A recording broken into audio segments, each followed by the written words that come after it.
আসসালামু আলাইকুম এভরিওয়ান, কি অবস্থা? কেমন আছো তোমরা? আশা করি সকলেই অনেক ভালো আছো। তোমাদের দোয়া এবং ভালোবাসায় আমিও অনেকটাই ভালো আছি।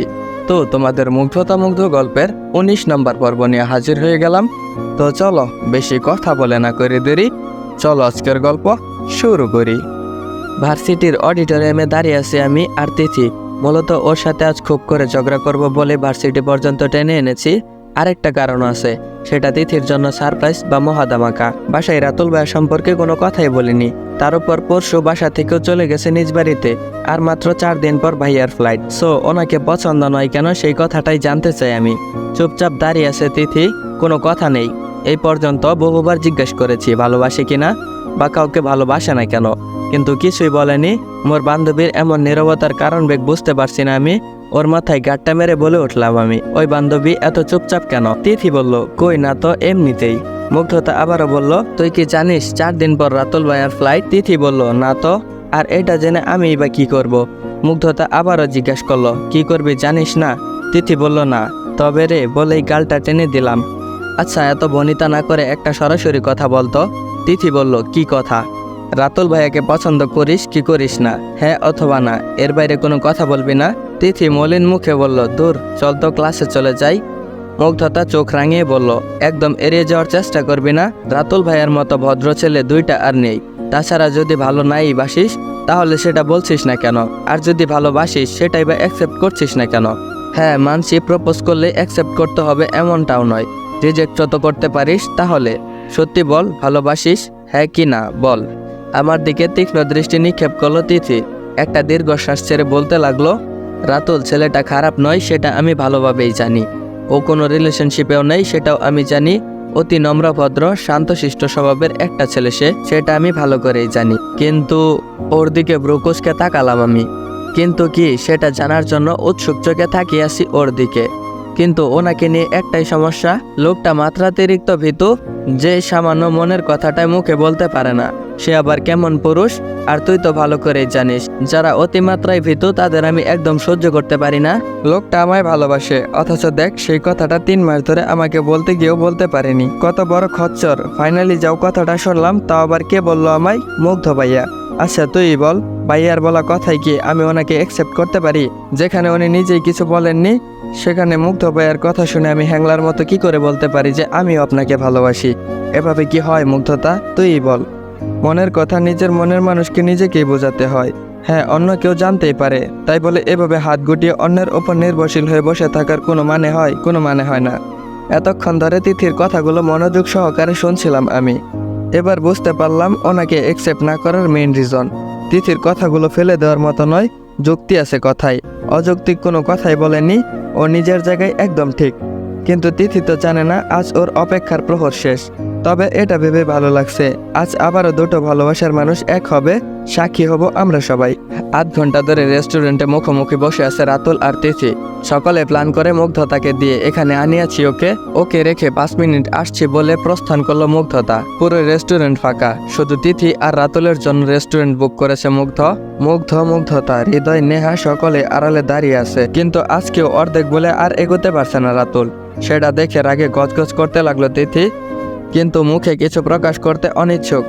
অথচ রাতুলের পুরো 14 গোষ্ঠী উদ্ধার করা শেষ। বেচারা জানতেও পারলো না। হঠাৎ একটা গোলাপ হাতে নিয়ে এক নিঃশ্বাসে চেঁচিয়ে বলে উঠল রাতুল, আমি জানি না তোমার সামনে আসলে আমার কি হয়। সবকিছু গুলিয়ে যায়, ছন্দ হারিয়ে ফেলি। কথাগুলো বলতে গিয়েও থমকে যাই, গলায় আটকে পড়ে যায়। কিন্তু কেন এতটা নার্ভাস হই নিজেই জানি না। আমি তোমাকে ভালোবাসি তিথি, জানি আমার বলার উপমা আরো সুন্দর হতে পারত, কিন্তু আমি পারিনি। তোমায় আমি ভালোবাসি। আমাকে কি ভালোবাসবে তুমি? পেঁচার মতো মুখ করে বসে আছে তিথি। ওর মুখ দেখে বোঝার জো নেই আদৌ কি বলবে ও। সকলের মাঝে পিতপত নীরবতা, সকলের দৃষ্টি কেন্দ্রবিন্দু এখন তিথি। কিন্তু মুখে কোনো কথা নেই। হতাশ চোখে তিথির দিকে তাকিয়ে আছে রাতুল। প্রায় 5 মিনিট হতে চললো, হ্যাঁ না কিছুই বলছে না।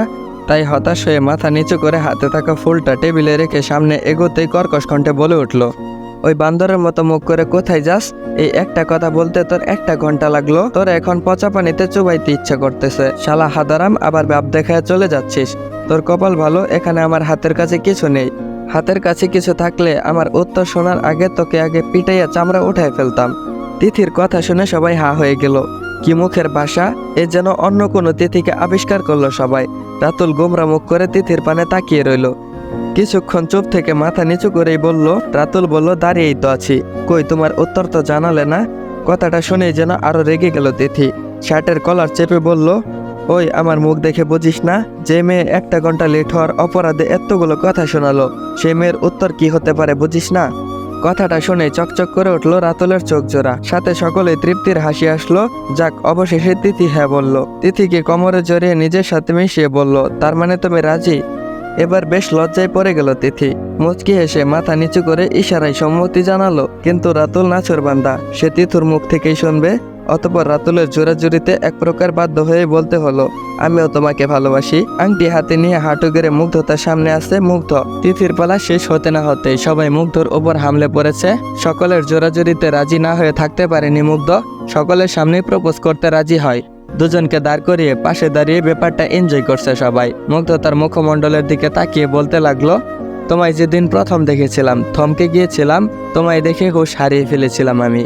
তোমার ওই আঘাতটুকু আঁকড়ে ধরে ভালোবাসার চিহ্ন হিসেবে রেখেছিলাম। তোমাকে যখনই দেখতাম চোখ বন্ধ করে অনুভব করতাম। লুকিয়ে চুরিয়ে হলেও রোজ দেখতাম, নইলে নিজেকে বড্ড অসহায় মনে হতো আমার। তোমার ওই নীরবতা বড্ড পোড়াতো আমায়, তাই বারবার সামনে গিয়েও যেতাম না। যদি তোমার মন খারাপ হয় বুঝতাম ইগনোর করছো, কিন্তু তবুও তোমার সামনে বেহায়ার মতো দাঁড়াতাম। তোমাকে এক নজর দেখার জন্য, তোমার সাথে একটু কথা বলার জন্য আকুল হয়ে থাকতাম। ওই কাজল কালো দুটি আঁকিতে খুন হয়েছে আমি। মুগ্ধতার মুগ্ধ হয়ে আটকা পড়েছি আমি। ভালোবাসি বলা হয়নি, তবুও ভালোবাসি। সারা জীবন হাত দুটি ধরে থাকবে তো আমার পাশাপাশি? রাখবে কি খুব কাছে বেশি? ভালো কি বাসবে আমায় অনেক বেশি? মুগ্ধতার মুখের দিকে তাকিয়ে আছে মুগ্ধ। লজ্জায় মাথাটা নিচু করে দাঁড়িয়ে আছে মুগ্ধতা। মুগ্ধর প্রতিটা কথা বলা সত্যি, প্রত্যেকটা ছন্দ মুগ্ধতাকেই ঘিরে, কোনোটাই মিথ্যা নয়। সেটা মুগ্ধর চোখ দেখেই বুঝতে পারছি স্পষ্ট। মুগ্ধতার কাছেও আজ কোনো দ্বিধাদ্বন্দ্ব নেই। আজ অনায়াসেই বলতে পারে সেও মুগ্ধকে ভালোবাসে। আনন্দে চোখের কোণে পানি চলে এসেছে মুগ্ধতার। তবে এ কান্না দুঃখের নয়, এ কান্না সুখের। আজ নিজেকে খুব ভাগ্যবতী মনে হচ্ছে, এমন একজন মানুষকে নিজের সঙ্গী হিসেবে পেয়েছে। নিজের হাত দুটো এগিয়ে দিয়ে বলল মুগ্ধতা, আমিও যথাসাধ্য চেষ্টা করব। আমৃত্য আপনার সাথেই থাকবো। আর কিছুই বলতে পারলো না, কথাগুলো গলায় আটকে রইল। চোখের ভাষায় অনেক কিছু বোঝাইতে চাইছে, কিন্তু মুগ্ধ সে কি বুঝবে মুগ্ধতার অবুঝ মনের ভাষা? তার মনের কোণে না বলা অভ্যক্ত মনের কথা। একটা মুচকি হাসি দিয়ে মুগ্ধতার হাতে আংটি পরিয়ে দিল মুগ্ধ। সাথে সাথে শুরু হলো করতালি। করতালির আওয়াজ শুনে উঠে দাঁড়ালো মুগ্ধ। আংটিটাকে খুব কাছ থেকে দেখছে মুগ্ধতা। এটা তার স্বামীর দেওয়া প্রথম উপহার, যার মূল্য তার কাছে অনেক বেশি। এটাকে খুব করে যত্ন করে আগলে রাখবে সে। ঘুমের মধ্যে তীক্ষ্ণ নজরে মুগ্ধতার দিকে তাকিয়ে আছে মুগ্ধ। চুপচাপ কেমন করে শুয়ে আছে। আজকের দিনটা স্বপ্নের মতো লাগছে তার। অবশেষে যেভাবেই হোক মুগ্ধ তাকে সামনাসামনি মনের কথাগুলো বলতে পেরেছে। মুগ্ধতার মুখ মিশ্রিত প্রতিটি বাণীকে খুব বিশ্বাস করতে ইচ্ছা করছিল তার। সেই সময়কার মুখমণ্ডল বলে দিচ্ছিল ওর বলা প্রতিটা বর্ণ সত্যি। চোখগুলো সত্যি বলছিল। ওই চোখের গভীরে যেন অনেক কথা লুকিয়েছিল। কিন্তু না, তা কি করে হয়? আমি তো জানি মুগ্ধতা আমাকে নয় অন্য কাউকে ভালোবাসে। তাকেই উজাড় করে দিয়েছে ওর মনের সবটুকু ভালোবাসা। ওর মনেতে আমি নয়, বরাবরই অন্য কারো বসবাস। যেখানে নিজের জায়গা পাকাপোক্ত করতে গিয়েও ব্যর্থ আমি। ক্লান্ত, বড্ড ক্লান্ত আমি। এই ব্যর্থতায় কোনো দোষ নেই ওর, কারণ আমিই পারিনি ওর মনে জায়গা করে নিতে।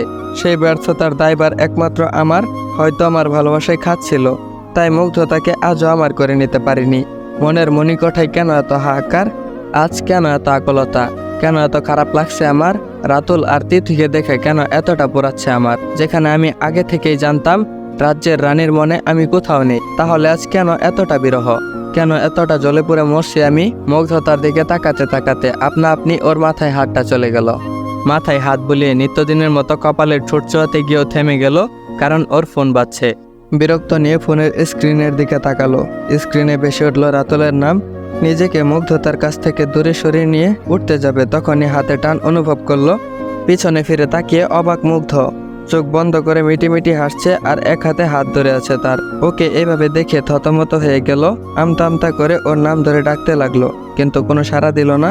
কিছুক্ষণ ডাকাডাকির পর বুঝতে সক্ষম হলো মুগ্ধতা ঘুমিয়ে আছে। ওর কাছ থেকে নিজেকে ছাড়িয়ে ব্যালকনিতে চলে গেল। এখানে থেকে কথা বললে ঘুমের প্রবলেম হতে পারে ওর। ততক্ষণে কল কেটে গেল রাতুলের, তাই ব্যালকনিতে এসে চেয়ারে বসে কল ব্যাক করলো রাতুলকে। রিং হওয়ার সাথে সাথে ওপাশ থেকে হাসি কণ্ঠে বলে উঠল রাতুল, সরি দোস্ত, এত রাতে তোকে ডিস্টার্ব করার জন্য। ঘুমিয়ে পড়েছিস নিশ্চয়। ওর কথার জবাবে মুগ্ধ একটা মুচকি হাসি দিয়ে বলল, শালা এত ফর্মালিটি করে কথা বলা কোথা থেকে শিখছিস? ওফ, তিথির কাছে একদিনই এতটা অধপতন। আমার কথা শুনে মৃদু হাসলো রাতুল। তোরই তো বোন ভাই, কি একটা মাল, আজকে কি কাণ্ডটাই করলো। থ্যাঙ্কস দোস্ত, আমাদের জন্য এতটা করার জন্য। আমি তোর কাছে সারা জীবন কৃতজ্ঞ হয়ে থাকলাম। তোর কারণে আজ তিথিকে আমি পেয়েছি। তুই যদি সেদিন ওকে এই কথাগুলো না বলতিস, তাহলে আমি কখনো ওই কথাগুলো মেয়েটাকে সামনাসামনি এসব সাহস করে বলতে পারতাম না। মুগ্ধ বলল, দূর কি যে বলিস, তোরা দুজনে ভালো থাক, এই প্রত্যাশাই করি আমি। রাতুল বলল, আর তোরা কি করবি?